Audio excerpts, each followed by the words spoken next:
మోకాళ్లు నడుము నొప్పులకు ఆపరేషన్ అవసరం లేకుండా ప్లాస్మా థెరపీ ద్వారా చికిత్స అందిస్తున్నారు డాక్టర్ కార్తీక రెడ్డి గారు. వేద pain clinic JNTU metro station దగ్గర హైదరాబాద్ 81869597.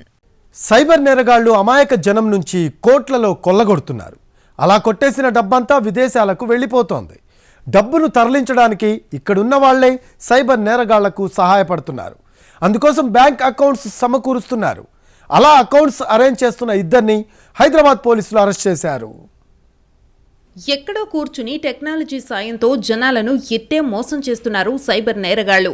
రకరకాలుగా కోట్ల రూపాయలు కొల్లగొడుతున్నాయి సైబర్ ముఠాలు. ఈ క్రమంలో హైదరాబాద్లోనూ సైబర్ నేరాలు పెరిగిపోవడంతో వాటిపై దృష్టి పెట్టారు పోలీసులు. ఈ ముఠాల కోసం వేట మొదలుపెట్టిన సైబర్ క్రైమ్ పోలీసులు షాకింగ్ విషయాలు తెలుసుకున్నారు. సైబర్ ముఠాలకు అకౌంట్స్ సప్లై చేస్తున్న వారితో పాటు అకౌంట్ హోల్డర్లను విచారించి డబ్బు రికవరీ చేసే ప్రయత్నం చేస్తున్నారు పోలీసులు. ఓ సైబర్ నేరగాళ్ల ముఠా 2 నెలల్లో ఏకంగా 175 కోట్ల రూపాయలు కొల్లగొట్టింది. ఆ డబ్బును 6 బ్యాంక్ అకౌంట్లలోకి మళ్లించింది. నేషనల్ సైబర్ క్రైమ్ రిపోర్టింగ్ పోర్టల్కి వచ్చిన ఫిర్యాదుల ఆధారంగా తెలంగాణ సైబర్ సెక్యూరిటీ బ్యూరో పోలీసులు సుమోటోగా కేసు నమోదు చేసి దర్యాప్తు చేస్తే హైదరాబాద్లోని బ్యాంకు ఖాతాల్లోకి ఆ సొమ్ము చేరినట్టు గుర్తించారు. ఆ బ్యాంక్ అకౌంట్ హోల్డర్స్ గురించి ఆరా తీస్తే ఆశ్చర్యకరంగా వారు ఆటో డ్రైవర్లని తేలిందే. వారిని విచారించగా సైబర్ ముఠాలో 2 కీలక నిందితులు చిక్కారు. వారిని అరెస్టు చేసి కూపీలాగితే ప్రధాన నిందితుడు దుబాయ్ నుంచి ఆపరేట్ చేస్తున్నట్టు తేలింది. అతన్ని పట్టుకుంటే ఈ ముఠాలో ఇంకా ఎంతమంది ప్రమేయం ఉందో స్పష్టత వస్తుందని తెలంగాణ సైబర్ సెక్యూరిటీ బ్యూరో పోలీసులు భావిస్తున్నారు. ఈ మోసాల వెనుక చైనా ముఠా హస్తమున్నట్టు అనుమానిస్తున్నారు. సాధారణంగా పెద్ద ఎత్తున లావాదేవీలు నిర్వహించే వ్యాపార సంస్థలకే కరెంట్ అకౌంట్స్ ఓపెన్ చేసేందుకు బ్యాంకులు పర్మిషన్ ఇస్తాయి. సేవింగ్ అకౌంట్స్ తో పోలిస్తే కరెంట్ అకౌంట్స్ నుంచి రోజు భారీగా డబ్బు తీసుకునేందుకు అవకాశం ఉంటుంది. సైబర్ నేరాల ద్వారా వచ్చిపడ్డ సొమ్మును వీలైనంత త్వరగా విత్డ్రా చేసుకునేందుకు ముఠాలు కరెంట్ అకౌంట్స్ ఓపెన్ చేయడానికే ప్రాధాన్యమిస్తున్నాయి.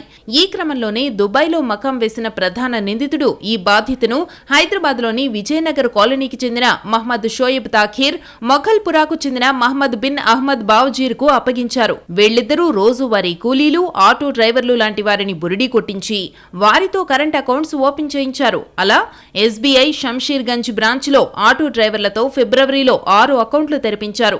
మార్చి, ఏప్రిల్ నెలల్లో సుమారు 600 మంది సైబర్ బాధితుల నుంచి కొల్లగొట్టిన సొమ్ము 175 కోట్ల రూపాయలు ఆ అకౌంట్లలోకి చేరింది.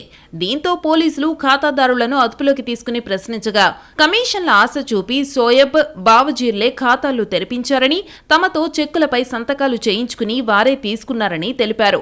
షోయబ్, బావజీర్లను అరెస్టు చేసి ప్రశ్నించడంతో దుబాయ్ లింకులు బయటపడ్డాయి. దుబాయ్లో ఉన్న ప్రధాన నిందితుడి ఆదేశాలతోనే తాము బ్యాంకు ఖాతాలు తెరిపించామని షోయబ్, బావజీర్లు అంగీకరించారు. అకౌంట్స్ లోకి వచ్చిన డబ్బును ఎప్పటికప్పుడు విత్డ్రా చేసి ఏజెంట్ల ద్వారా హవాలా రూపంలో దుబాయ్కి తరలించినట్టు వెల్లడించారు. కొన్నిసార్లు క్రిప్టో కరెన్సీ రూపంలో చేరవేసినట్టు తెలిపారు. అందుకు తమకు వేలల్లో కమిషన్ అందేదని పోలీసులకు తెలిపారు. షోయబ్, బావజీర్లను రిమాండ్కు తరలించారు పోలీసులు. అయితే ఎలాంటి వ్యాపారాలు లేని వారికి కరెంట్ అకౌంట్ తెరిచేందుకు బ్యాంకు అధికారులు ఎలా అనుమతించారనే కోణంలోనూ తెలంగాణ సైబర్ సెక్యూరిటీ బ్యూరో ఆరా తీస్తోంది. ఇలాంటి మోసాలపై ప్రజలు అప్రమత్తంగా ఉండాలని సూచిస్తున్నారు పోలీసులు. వేరొకరి కోసం బ్యాంక్ అకౌంట్స్ ఓపెన్ చేయొద్దని, అనుమానాస్పద లావాదేవీల్లో భాగం కావద్దని హెచ్చరిస్తున్నారు. బ్యాంక్ అకౌంట్స్ ఓపెన్ చేసేందుకు వచ్చే డబ్బు ఆఫర్లను తిరస్కరించాలని సూచిస్తున్నారు.